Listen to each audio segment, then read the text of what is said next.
හරි මම දැන් හදන්න පටන් ගන්නේ previous video එකේ rest ඉතුරු part එක h කියන අපිට දීලා තියෙන vector field එක orthogonal curvilinear coordinates වලදී div h එක සහ curl h එක හොයන එක තමයි අපේ aim එක. දැන් ඒක scale factors ගන්න විදිහ අපි කලින් වීඩියෝ එකෙන් කළා. කොහොමද scale factors ගන්න කියලා spherical polar coordinates වලට orthogonal curvilinear coordinates වලට. හරිද?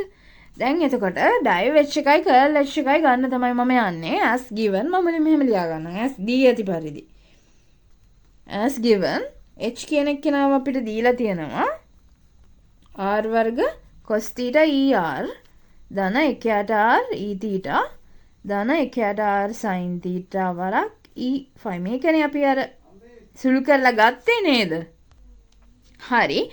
මේක මම නිකන් නම් කරගන්නම්. මෙයා fr කියලා මේ ඩිරෙක්ෂන් එකේ තියෙන සංරචක f theta කියලා ගන්නවා. මෙයාගේ f5 මේ විදිහට ගන්නවා. එතකොට අපිට මෙයාව දක්වන්න පුළුවන් fr er plus f theta e theta plus f5 e5 කියලා මේ විදිහට. හරිද? ඔන්න ඔය විදිහට ගත්තා. div h එක ගන්න යන්නේ දැන්. div h සමානයි අර අපි මේකට සමීකරණයක් තියෙනවා. නෝට් එකෙත් ඇති මම කලින්නුත් දැන් කළා. නියත සෙට් එකක් තියෙනවානේ මේ එක එක ඩිරෙක්ෂන් වලට අදාළ ඒ ටික මේ විදිහට දාගන්නවා. මෙයා වාරක් එක එක්කෙනාගෙන් ඒ ඩිරෙක්ෂන් එකට අදාළ එක එක සංරචක වලින් නෙමෙයි ඒ ඩිරෙක්ෂන් එකට අදාළ ඒ නියත මොනවද කියන්නේ variables වලින් අවකලනය කරන්න තියෙන්නේ. හරිද? පාර්ශලි තමයි අවකලනය කරන්න තියෙන්නේ. දැන් මෙයා r විශ්යෙන් නම් අපි අවකලනය කරන්නේ. මෙයාට අදාළ නියත දෙක මොකද්ද වෙන්නේ? r නැතිව අනිත් දෙක h theta h5. මෙයාත් එක්ක fr right? plus theta විශ්යෙන් පාර්ශල් කරනකොට නියත දෙක වෙන්නේ hr h5 එක්ක f theta කියන මේ බලයේ e theta ඩිරෙක්ෂන් එකේ කොම්පොනන්ට් එක. හරි? plus ඩාබෑට ඩාබ 5 වරක් hr h theta එක්කනේ f5 මේ විදිහට එන්නේ. ඔන්න ඕක තමයි එන්න ඕනේ උත්තරේ. දැන් අපි ගන්නවා hr කියන්නේ එකයිනේ. h theta ආවේ අපිට r මේ උඩ ඇවිල්ලා තියෙන්නේ. මේ ගත්ත එක previous video එකේදී. h theta කියලා h5 කියලා කියන්නේ r sin theta right? ඒ කරලා දැන් මෙයාලා පාර්ශල් අවකලනය කරන්න තියෙන්නේ මේ දීලා තියෙන variables වලින්. හරිද? එතකොට h theta මෙතෙන්ට දානවා h theta ට r sin theta නේ. h theta h5 කියන එක නේ. ඒ කියන්නේ මෙන්න මේ දෙන්නව ගන්නෙ. එතකොට එනවා r වර්ග sin theta කියලා එක්කනේ. r වර්ග sin theta. එයාත් එක්ක fr මෙයානේ fr. r වර්ග cos වර්ග theta. එතකොට එන්නේ r වර්ග cos වර්ග theta මේ විදිහට. මෙයාව ඩාබ r මේකෙන් පාර්ශල් කරනවා. දාන මං ගන්නවා ඩාබෑට ඩාබ තීටත් එක්ක එන්නේ කවුද නියත දෙක hr h5 නේ hr එකයි h5 කියන්නේ r sin theta. එතන මෙතෙන් තෙන්නේ r sin theta වරක් f theta කියන්නේ කවුද f theta සමානයි මෙයා 1ට r නේ. මෙයාවනේ අපි f theta කියලා ගත්තේ. මෙයා වරක් 1ට r right? දාන මම පහළට ගන්නම් ඩාබෑට ඩාබ 5 වරක් hr h theta. ඒ කියන්නේ hr කියන්නේ 1 h theta කියන්නේ r. ඉතින් මෙතෙන්ට එන්නේ r. එයා වරක් f5. f5 කියන්නේ 1ට r sin theta. 1ට r sin theta. මෙන්න මෙයා. හරිද? මේ විදිහට කරන්නයි තියෙන්නේ දැන්. එළියෙන් තියාගත්ත මෙයාව r වර්ග sin theta කියන මේ නියත සෙට් එක එකතු වුණාම එන එක. ඊට පස්සේ ඇතුළේ ටික දැන් අවකලනය කරගෙන යනවා හැමීට r විශ්යෙන් ගත්තාම මෙතන තියෙන්නේ r 4 වෙනි බලය වරක් මෙතන තියෙන්නේ r ගේ 4 වෙනි බලය වරක් sin theta cos වර්ග theta. ඔව්නේ. අනේ cos theta විතරයි. මෙතන වර්ගයක් නැහැ. r වර්ග sin theta වරක් cos theta තියෙන්නේ. එතකොට මේක පාර්ශල් කරාම අපිට එනවා sin theta cos theta නියතනේ. r වර්ගනේ ඊට පස්සේ r වර්ගනේ මේ r ගේ 4 වෙනි බලය. r වර්ග sin theta වරක් r වර්ග cos theta. එතකොට එන්නේ r ගේ 4 වෙනි බලය අවකලනය කරාම වෙනවා 4r ඝනය කියලා එකක්. මෙතෙන්ට ඊළඟට ප්ලස් මම මේක ගන්නවා. මෙතන r කැපෙනවා sin theta අවකලනය කරාම වෙනවා cos theta කියලා කෙනෙක්. ප්ලස් මෙයාව ගන්නවා. මෙතන එතකොට මෙතන තාට කැපෙනවා. එකයට sin θ තමයි අවකලනය කරන්න තියෙන්නේ. හරිනේ. මෙයාගේ පාර්ශල අවකලනය කරනකොට අපි මෙයාව නියතයක් විදියට ගන්නෙ. ෆයිත් එක්ක ඉන්න එක්කෙනාව තමයි පාර්ශලය අවකලනය කරන්නේ. මේකේ ෆයි ආශ්‍රයෙන් කිසිම ගාණක් නැහැ. එතකොට එකයට r sin θ කියන්නේ මෙතන නියතයක් වෙනවා. එතකොට නියතයක් අවකලනය කළාම බිඳුවයිනේ. එතකොට ඒ පාර්ට් එක බිඳුවක් වෙලා යනවා. එතකොට එන්නේ උත්තරේ අපිට එකයට r වර්ග sin θ වරක් මෙතන 4යි r ඝනය sin θ cos θ plus cos θ කියලා එකනේ. මේක තමයි උත්තරේට එන්නේ. මෙයාව සුළු කරලා ගත්තොත් එහෙම එනවා 4යි r වර්ග sin θ. නෑ cos θ sin θ මෙතනින් කැපෙනවා. එතකොට එනවා cos θ plus එකයට r වර්ග වරක් cot θ. මෙන්න මේක තමයි අපිට ආවේ ඩයිව් වෙච් එකට. මේක ඩයිව් වෙච් එකේ උත්තරේ. මං හිතනවා පැහැදිලි කියලා කොහොමද කරන්නේ කියලා ගාන හදන්නේ කොහොමද කියලා. හරි. දැන් curl h එක හොයන්න යන්නේ. h කියන වෙක්ටර් ෆීල්ඩ් එකේ curl එක තමයි හොයන්න යන්නේ. curl h සමානයි මේක cross h. මෙහෙමනේ නේද? මේකනේ හොයන්න ඕනේ. මේකට අපිට දීලා තියෙන සමීකරණයක් orthogonal curvilinear coordinates වල curl h හොයන්නේ කොහොමද කියලා. ස්කේල් ෆැක්ටර්ස් ටික දාගන්නවා මෙහෙම h1 h2 h3 ඩිරෙක්ෂන් අදාළ ඩිරෙක්ෂන් ටික ස්කේල් ෆැක්ටර්ස් ටික. ඊට පස්සේ එනවා h1 වරක් eu මෙතන h2 ev h3 ew ඩාබට ඩාබu ඩාබට ඩාබv ඩාබට ඩාබw මේ විදිහට. මෙතනට එනවා h1 fu h2 වරක් v ඩිරෙක්ෂන් එකේ කොම්පොනන්ට් එක දෛශික සංරචකය h3 වරක් w ඩිරෙක්ෂන් එකේ අදාළ දෛශික සංරචකය. හරිද? දැන් අපි for spherical coordinates මේක spherical coordinates වලනේ හදන්න කියලා තියෙන්නේ. for spherical coordinates අපි ගන්නවා ගත්තා අපි කලින් වීඩියෝ එකේ ගත්තා. දැන් ඉති කෙනෙක් ඉන්නවා නම් කලින් එක බලලා ඒක හරගන්න විදිය බලලා ස්ටඩි කරලා එන්න. h5 සමානයි r sin θ මේ විදිහටනේ නේද? ඔන්න ඕක ස්ෆෙරිකල් polar coordinates වලට අදාළ නියත සෙට් එක. මෙතෙන්ට දාන්න hr hθ h5 ඒ විදිහට දාන්න නියත සෙට් එක තමයි මේ. හරිද? දැන් බලමු කොහොමද curl h හොයන්නේ කියලා. මම දානවා එතකොට curl h මේ විදිහට සමානයි නියත ටික අපි දාගා 1 r sin θ. ඔය ටික තමයි නියත සෙට් එක වෙන්නේ. එතකොට ඩිරෙක්ෂනල් යුනිට් වෙක්ටර් එකත් එක්ක මෙතන er ඒ කියන්නේ h1 වරක් er h2 වරක් h2 කියන්නේ hθ නේ.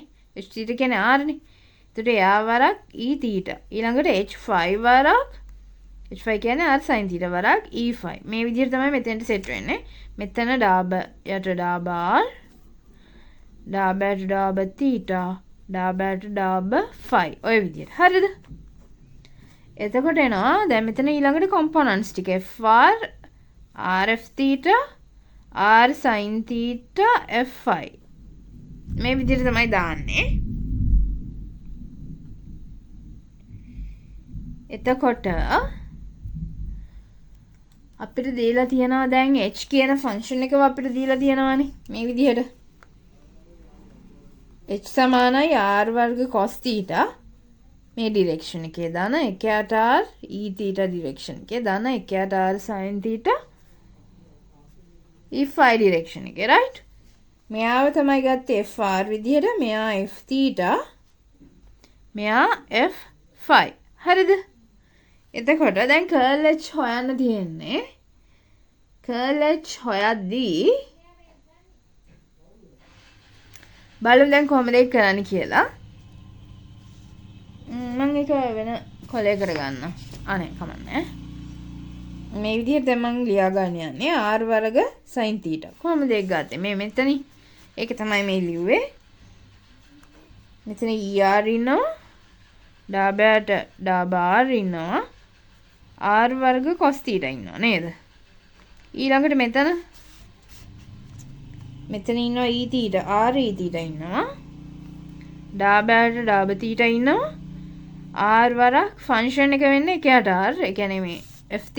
මෙන්න මෙයා එකයට r. θ e θ කියන ඩිරෙක්ෂන් එකට අදාළ බලයේ දෛශික සංරචකය. හරිද?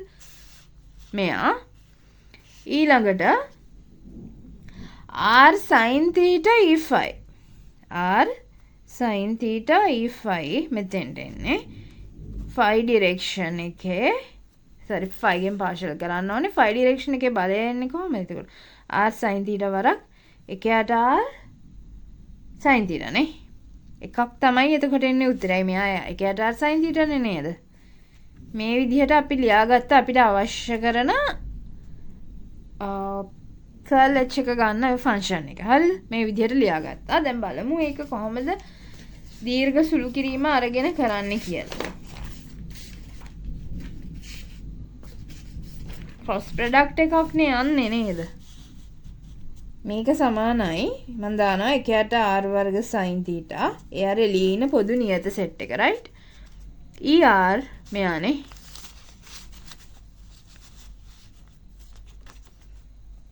er වරක් එයාගෙන් එතකොට එන්නේ මෙතන ඩාබෑට ඩාබ θ වරක් එක එන්නේ. මෙයාව සුළු කළා වෙන උත්තරේ එකනේ.